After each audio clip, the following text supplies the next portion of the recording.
మేము చూసుకుంటాము ఈగోలు అంటే ఒక కుటుంబంలో వాళ్ళను ఇంకొకరు చంపినా, ఒక డిఎస్పీ మీద ఒక ఉప ముఖ్యమంత్రి తీవ్రంగా ఫిర్యాదు చేసినా అది పబ్లిక్ మ్యాటర్ కదా, పబ్లిక్ దాని మీద స్పందించదా?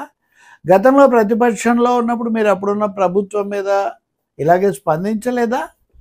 కాబట్టి ఇక్కడ హోంశాఖ మంత్రి లేదా ఆమెతో ఉన్నవాళ్ళు లేకపోతే గౌరవ ముఖ్యమంత్రి చంద్రబాబు నాయుడు ఆదేశాల మేరకు వచ్చానని చెప్తున్నారు కాబట్టి ఆయన ప్రభుత్వం ఎవరైనా సరే ఈ ఆలస్యాన్ని, ఈ అలసత్వాన్ని, అలాగే కేవలం రాజకీయ సర్దుబాటు కోణం నుంచి దీన్ని ప్రధానంగా చూస్తున్న తీరును మటుకు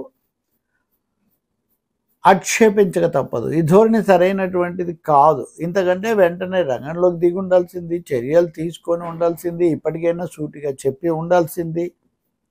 కులం కాదు అని మీరు భావిస్తే కులం కాదని నిరూపించడానికి కావాల్సిన వాదనలు అక్కడ పెట్టి ఆ కులం గురించి మాట్లాడే వాళ్ళకి పాఠం చెప్పి ఉండాల్సింది. అవేం జరగలేదే, మీరు జరగనిచ్చారు.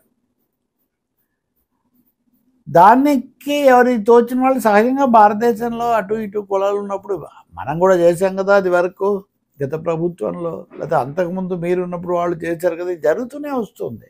ఇప్పుడు హఠాత్తుగా ఏదో ఇతరులు చేసినట్టు అక్కడ ప్రస్తావన లేనట్టు మాట్లాడటం వల్ల ఉపయోగం లేదు.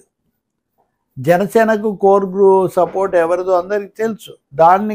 అందుకోసమే తెలుగుదేశం ఆ పార్టీతో పొత్తు పెట్టుకుందని, పవన్ కళ్యాణ్కు చాలా ప్రాధాన్యత ఇస్తూ ఉందని కూడా అందరికీ తెలుసు. అటువంటిప్పుడు వాళ్ళకే ఒక తీవ్రమైన, ఒక నిజమైన ఘోరమైన ఘటన కదా ఇది.